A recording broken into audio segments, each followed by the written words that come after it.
Good morning students. Class 11th political science का जो आज चैप्टर हम डिस्कस कर रहे हैं, ये हम आपकी पार्ट 2 पॉलिटिकल थ्योरी का सेकंड चैप्टर डिस्कस कर रहे हैं, दैट इज़ द फ्रीडम या liberty. Human history provide many examples of people and communities which have been dominated or enslaved or exploited by more powerful groups. In this particular chapter हम पढ़ेंगे कि जो freedom आज़ादी है वो उसके लिए इंसान ने कितना स्ट्रगल किया है।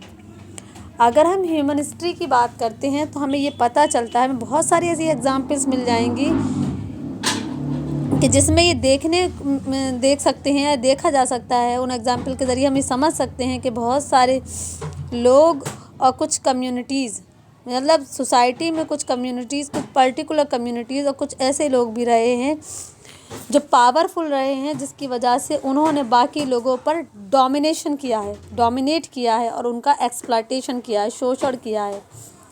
But it also provide us with inspiring example of heroic struggle against such domination. लेकिन हमें ऐसी भी बहुत सारी एग्जाम्पल मिलेंगी जो हमारे लिए इंस्पिरेशन का काम करती हैं कि किस तरह से लोगों ने इस डोमिनेशन के अगेंस्ट स्ट्रगल की है।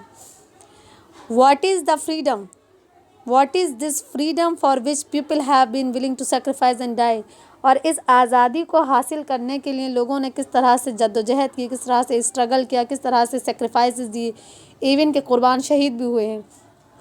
In its essence, the struggle for freedom represents the desire of people to be in control of their own lives and destinies activities। देखो, लोगों ने फ्रीडम के लिए, आज़ादी के लिए, किसी पर्टिकुलर ग्रुप के डोमिनेशन से बाहर आने के लिए क्यों स्ट्रगल किया? क्योंकि वो चाहते हैं कि उनके ऊपर खुद उनकी ज़िंदगी पर उनका कंट्रोल होना चाहिए, ना कि किसी और का। and to have the opportunity to express themselves freely through the choice and the activities। और हर इंसान के पास ये अपॉर्चुनिटी होनी चाहिए कि वो अपने आप को फ्रीली खुद को एक्सप्रेस कर सके, अपनी चॉइसेस को, जो भी वो चॉइस है उसको एक्सप्रेस कर सके, वो जो काम करना चाहता है वो काम कर सके। उसे आज़ादी होनी चाहिए। कोई डोमिनेटिंग ग्रुप उसको कंट्रोल ना करे, कोई पर्टिकुलर कम्युनिटी उसको कंट्रोल ना करे, बिकॉज हर इंसान को आज़ादी का अधिकार है। Not just individual but societies also value their independence and wish to protect their culture and future। आज़ादी कोई एक इंडिविजुअल नहीं चाहता कि मैं आज़ाद रहूं, बल्कि अगर हम देखें तो जो भी सोसाइटीज़ है, हर सोसाइटी ये चाहती है कि वो इंडिपेंडेंट हो। हर सोसाइटी ये चाहती है कि जो भी उसका कल्चर है, जो उसको प्रोटेक्शन मिले, उसका कल्चर प्रोटेक्ट रहे, उसका कल्चर प्रिजर्व रहे। कोई भी सोसाइटी ये नहीं चाहती कि कोई दूसरा इंसान के, दूसरी कम्युनिटी या दूसरी सोसाइटी उसके ऊपर हावी हो जाए, उसको कंट्रोल करे, उसको डोमिनेट करे। तो इस चैप्टर में हम यही देखेंगे, पूरे चैप्टर में, कि फ्रीडम हमारे और आपके लिए क्यों ज़रूरी है, क्यों लोगों ने फ्रीडम हासिल करने के लिए स्ट्रगल किया, क्या ज़रूरत थी कि सबको आज़ादी चाहिए थी। क्या वो लोग जो एक इस तरह की ज़िंदगी गुजार रहे थे, जिनको कोई और कंट्रोल कर रहा था, तो उन्होंने एक लंबा स्ट्रगल किया, सेक्रीफाइसेस भी किए हैं। तो after studying this chapter you should be able to, इस चैप्टर को पढ़ने के बाद हमें ये पता चल जाएगा, क्या समझ सकते हैं? हम समझ सकते हैं, understand the importance of freedom for individual and societies, कि किसी भी पर्टिकुलर इंडिविजुअल और किसी भी सोसाइटी के लिए आज़ादी की क्या इम्पोर्टेंस है। आप खुद सोचिए, अगर आपकी आज़ादी कोई आपसे छीन लेता है तो आपके लिए ज़िंदगी गुजारना आसान होगा? नहीं होगा। Explain the difference between the negative and the positive dimension of freedom. आज़ादी के, फ्रीडम के क्या पॉजिटिव डायमेंशंस हैं और क्या नेगेटिव डायमेंशंस हैं, ये भी हम आसानी से समझ सकते हैं। Explain what is mean by the term harm principles, और हार्म प्रिंसिपल्स शब्द का क्या मतलब है। चलिए हम अब बात करते हैं द आइडियल ऑफ फ्रीडम। आज़ादी के आइडियल कौन थे, क्या हुआ, ये सब हम पढ़ेंगे। Before we set out to answer this question, let us stop for a moment and consider this the autobiography of one of the greatest person of the 20th century, Nelson Mandela.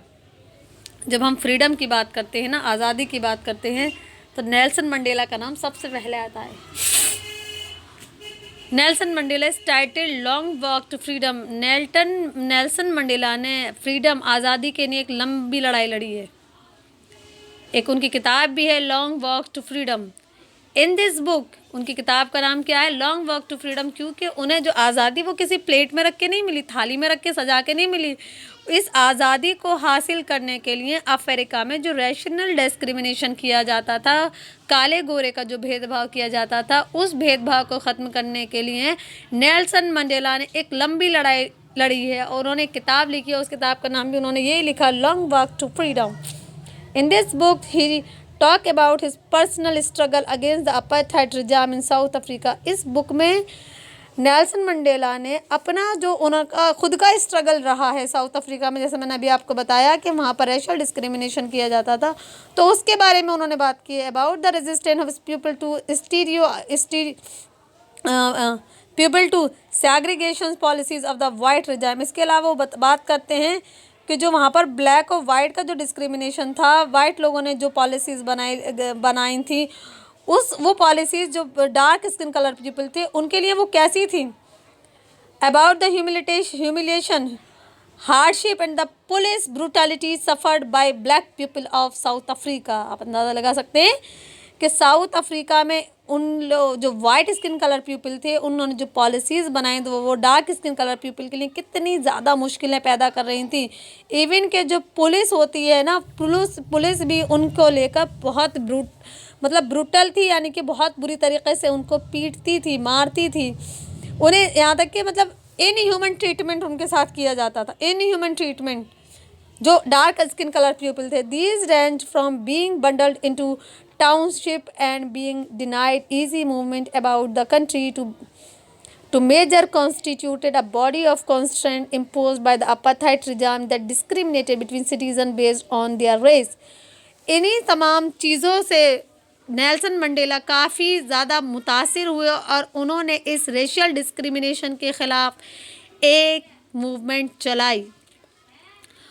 उन्होंने कहा, Nelson Mandela ने कहा कि आप citizens के बीच उसके colour complexion की base पर डिस्क्रिमिनेशन नहीं कर सकते, और इसके खिलाफ नेल्सन मंडेला ने एक लंबा स्ट्रगल किया। For Mandela and his colleagues it was a struggle against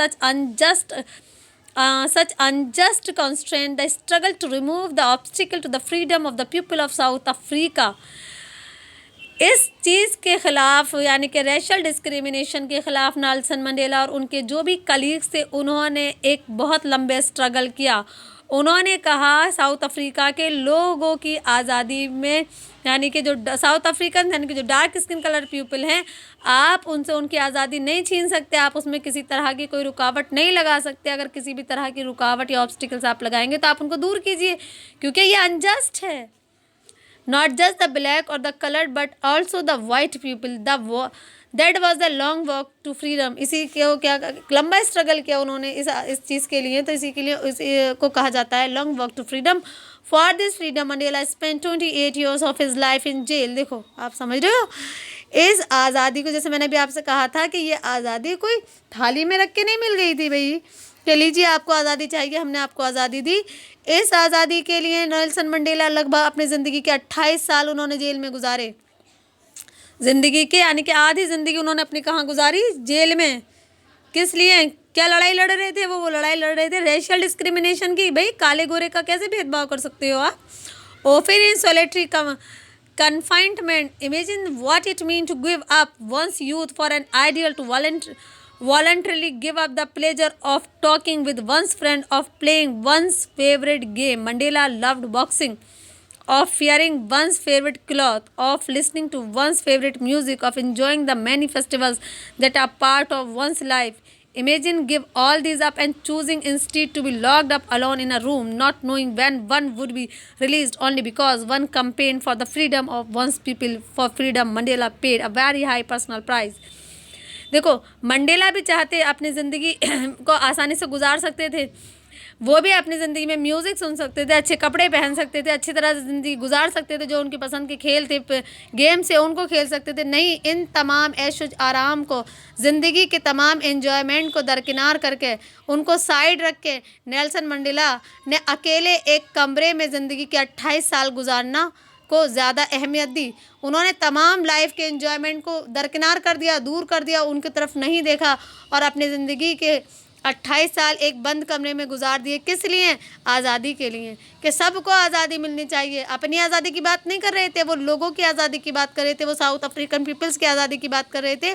for freedom Mandela paid a very high personal price. और इस आज़ादी को हासिल करने के लिए नेल्सन मंडेला ने एक बड़ी कीमत चुकाई है, क्योंकि ज़िंदगी के 28 साल नेल्सन मंडेला ने जेल में गुजारे थे, ना कि तमाम साउथ अफ्रीकन्स लोगों ने, ना कि दुनिया के उन तमाम लोगों ने जिनके साथ रेचल डिस्क्रिमिनेशन किया जा रहा था, बल्कि मंडेला एक वो वाहिद शख्सियत हैं जिन्होंने अपनी ज़िंदगी के 28 साल एक बंद कमरे में गुजारे। ज़िंदगी के तमाम इंजॉयमेंट्स को उन्होंने दरकिनार कर दिया। Now take another case. Gandhiji thought on non-violence have been source of inspiration for Aung San Suu Kyi as she remained under house arrest in Myanmar. अगर हम दूसरी देखें तो गांधी जी का भी एक बहुत बड़ा कंट्रीब्यूशन रहा है फ्रीडम को लेकर। गांधी जी का क्या मानना था? गांधी जी फॉलोवर थे नॉन वायलेंस के, उन्हें अहिंसा पसंद थी, उन्हें हिंसा पसंद नहीं थी। और यही जो नॉन वायलेंस गांधी जी का जो ये सोच थी, ये एक बहुत बड़ा इंस्पिरेशन बनी किसके लिए? म्यांमार की जो लीडर थी जिनका नाम था ऑन्ग सैन सू की। Separated from her children, unable to visit her husband when he was dying of cancer because she feared that if she left Myanmar to visit him in England, she would not be able to return. As she remained under house arrest in Myanmar, लगभग उन्हें Myanmar में जो उनको arrest करके रखा गया है घर में, सेपरेटेड, और उनके बच्चों से उन्हें अलग करके रखा गया। Unable to visit her husband, उनके लिए ये भी नामुमकिन था कि वो अपने बच्चों के पास या हस्बैंड के पास जा सकती जब वो मरी थी कैंसर की वजह से, जब वो मरे कैंसर की वजह से। She remain under house home तो because she feared that she left Myanmar to visit him in England, कि उन्हें म्यांमार से दूर इंग्लैंड में रखा जाए। She would not be able to return, और ये भी नहीं था कि वो वापस आ सकती यहाँ पर। ऑन्ग सैन सू की सा her freedom as connected to the freedom of her people, क्योंकि इन्होंने अपनी आज़ादी को किससे जोड़ा? जो लोगों की आज़ादी, उससे जोड़ा। हर बुक ऑफ ऐसे bear the title freedom from fear, उनकी एक किताब है, उनका नाम है फ्रीडम फ्रॉम फियर। वो उस किताब में कहती हैं for me real freedom is freedom from fear. मतलब अपना एक्सपीरियंस बता रही हैं कि मेरे मुताबिक आज़ादी का मतलब है डर से आज़ादी। And unless you can live free from fear, और कहती हैं जब तक हम डर से आज़ाद होकर नहीं रहते, यानी कि जब तक हम अपनी ज़िंदगी किसी डर और खौफ में गुजारेंगे तो इसका मतलब है हम आज़ाद नहीं हैं। हम आज़ाद तब हैं जब हम अपनी ज़िंदगी को बिना किसी डर, बिना किसी खौफ के गुजारेंगे तो हम आज़ाद हैं। You can not live a dignified human life, और अगर हम एक डर, एक खौफ में ज़िंदगी गुजार रहे हैं तो हम एक डिग्निफाइड ज़िंदगी, एक अच्छी ज़िंदगी नहीं गुजार रहे हैं। These are deep thoughts that lead us to pause and consider that the implication we must not, her words suggest, be afraid of the opinion of other people. तो ये कहती हैं, इनका मानना ये है कि आज़ादी का मतलब क्या है? आज़ादी का मतलब ये है कि हमारी लाइफ में किसी तरह का कोई डर, कोई खौफ नहीं होना चाहिए। हम अपनी ज़िंदगी कैसे गुजारे बिना किसी डर खौफ के, तब तो हम आज़ाद हैं। लेकिन अगर हम अपनी ज़िंदगी को एक डर के साथ गुजार रहे हैं, एक खौफ के साथ गुजार रहे हैं, तो हम आज़ाद नहीं हैं। From these two books of Nelson Mandela and Aung San Suu Kyi we can see the power of idea of freedom. ये जो दो किताबें हैं, एक जो नेल्सन मंडेला ने लिखी और दूसरी जो सैन सू की ने लिखी, ऑन्ग सैन सू की ने लिखी। इन दोनों किताबों से हमें ये पता चलता है कि जो फ्रीडम है, जो आज़ादी है, वो हमारे लिए कितनी इम्पोर्टेंस है। An ideal that was the centre of our national struggle and the struggle for the people of Asia and Africa against British. और यहीं से हमें ये एक आइडिया मिला कि हमें, यानी कि जो एशिया के लोग हैं, जो अफ्रीका के लोग हैं, उन्हें एक तरह से यहाँ से आइडिया मिला, एक इंस्पिरेशन मिली कि उन्हें ब्रिटिश सिस्टम के अगेंस्ट लड़ना है, उनसे आज़ादी हासिल करनी है। फ्रेंच पुर्तगीज़ कॉलोनीज, इसके अलावा फ्रेंच और जो पुर्तगीज़ कॉलोनियलिज्म है उससे भी आज़ादी हासिल करनी है, क्योंकि ये दोनों बुक्स हमें ये बताती हैं या इन दोनों बुक्स ने इंस्पिरेशन दी लोगों को कि आज़ादी कितनी ज़रूरी है। बिना आज़ादी के, अगर हमारे पास आज़ादी नहीं है तो हमारी ज़िंदगी का कोई मतलब नहीं बचता। नेक्स्ट टॉपिक है बेटा हमारा, what is freedom. A simple answer to the question what is freedom is absence of constant. देखो आज़ादी क्या है, आज़ादी का मतलब क्या है, आज़ादी का मतलब है कि किसी तरह की कोई पाबंदी नहीं हो। Freedom is said to exist when external constant on the individual are absent. Freedom का मतलब क्या है कि इंसान पर बाहरी किसी भी तरह की कोई पाबंदियाँ ना हो, वो सब से इन सब से वो महफूज हो। In terms of this definition an individual could be consider free.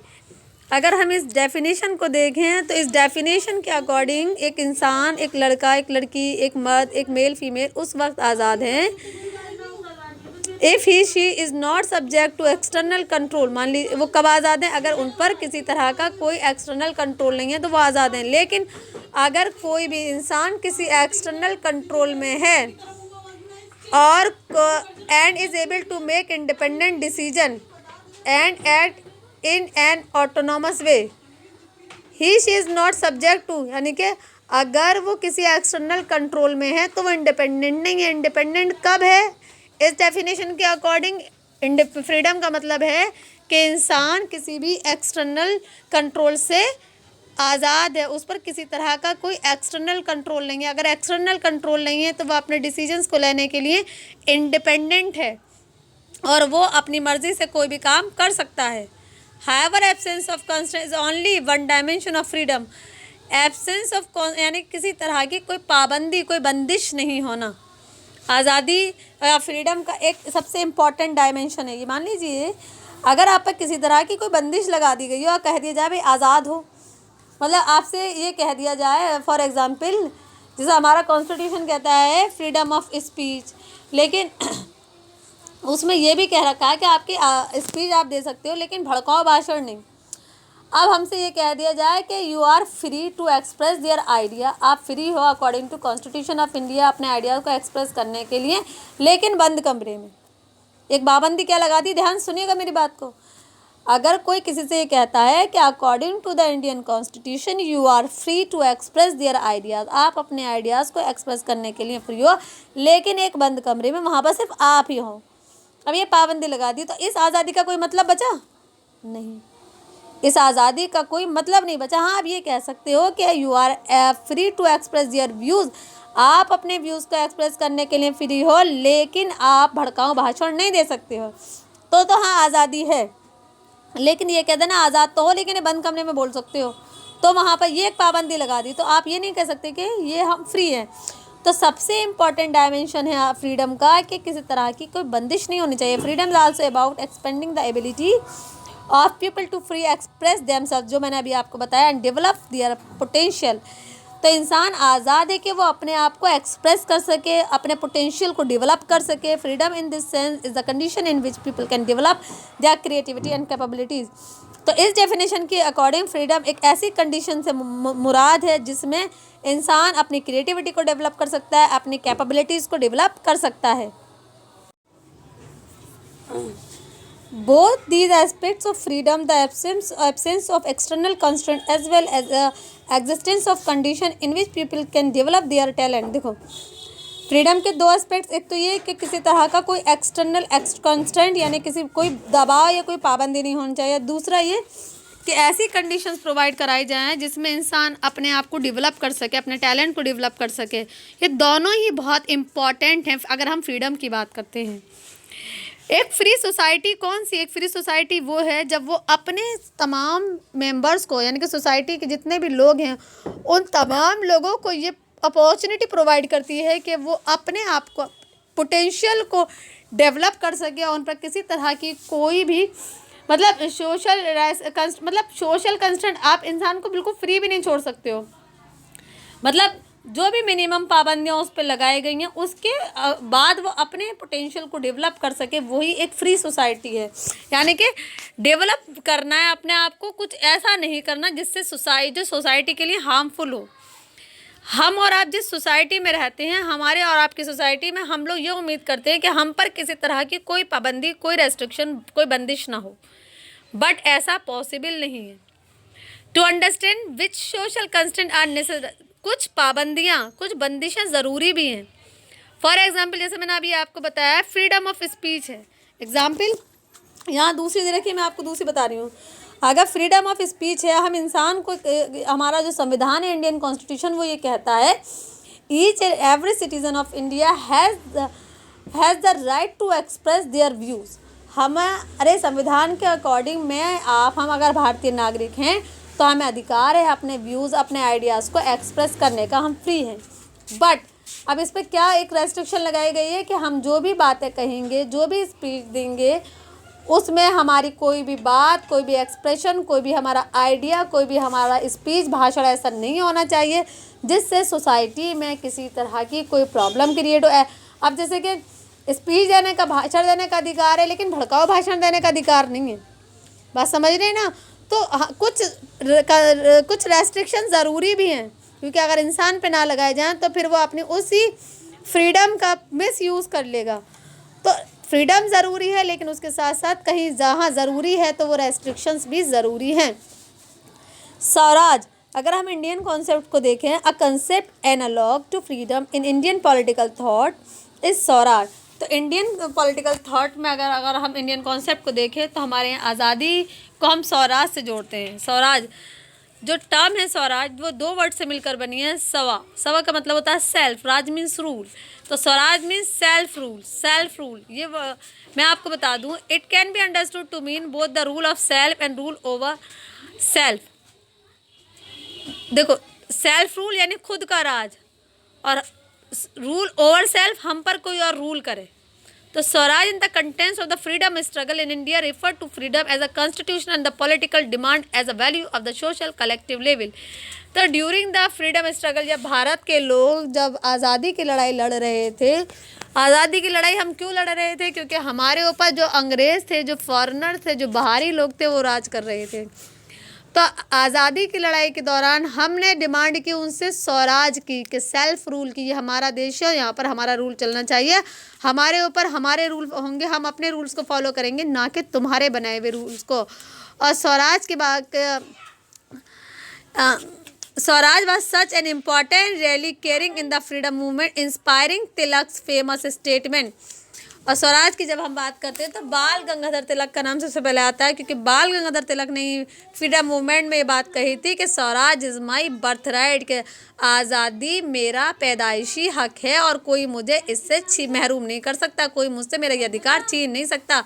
It is understanding of swaraj as rule over the self that was highlighted by Mahatma Gandhi in his work Hind Swaraj, where he states it is understanding of Swaraj as a rule over the।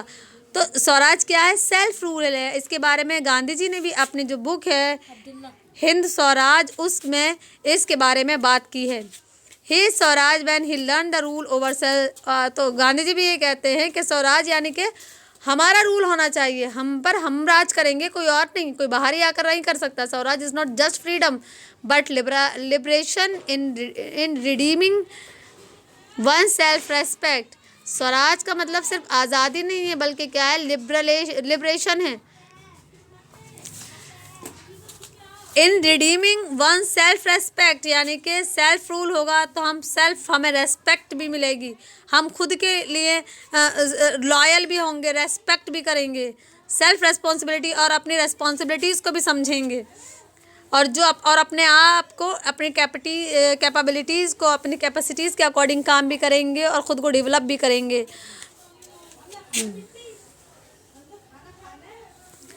और स्वराज अगर होगा तो हम खुद को realise करेंगे, और ख़ुद को रियलाइज़ करने के साथ साथ हम डेवलप भी करेंगे। लिखा है ना कि खुद को डेवलप भी करेंगे।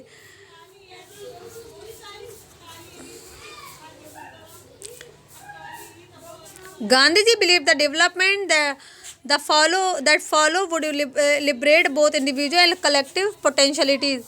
तो जब तक इंसान को स्वराज नहीं मिलेगी, उसे आज़ादी नहीं मिलेगी, तब तक इंसान अपने आप को ना ही वो इंडिविजुअली अपने आप को डेवलप कर सकता है, अपने पोटेंशियलिटीज़ को, ना ही कलेक्टिवली। क्योंकि अगर उसके ऊपर बंदिशें होंगी, पाबंदियाँ होंगी, तो वो उस केस में, उस कंडीशन में खुद को डेवलप कर नहीं सकता। Guided by the principle of justice, needless to say, such an understanding is relevant to 21st century as it was when Gandhi ji wrote Hind Swaraj. अभी ये गांधी जी ने जो बुक थी हिंद स्वराज, जिसमें उन्होंने आज़ादी की बात की, किताब उन्होंने 909 में लिखी है।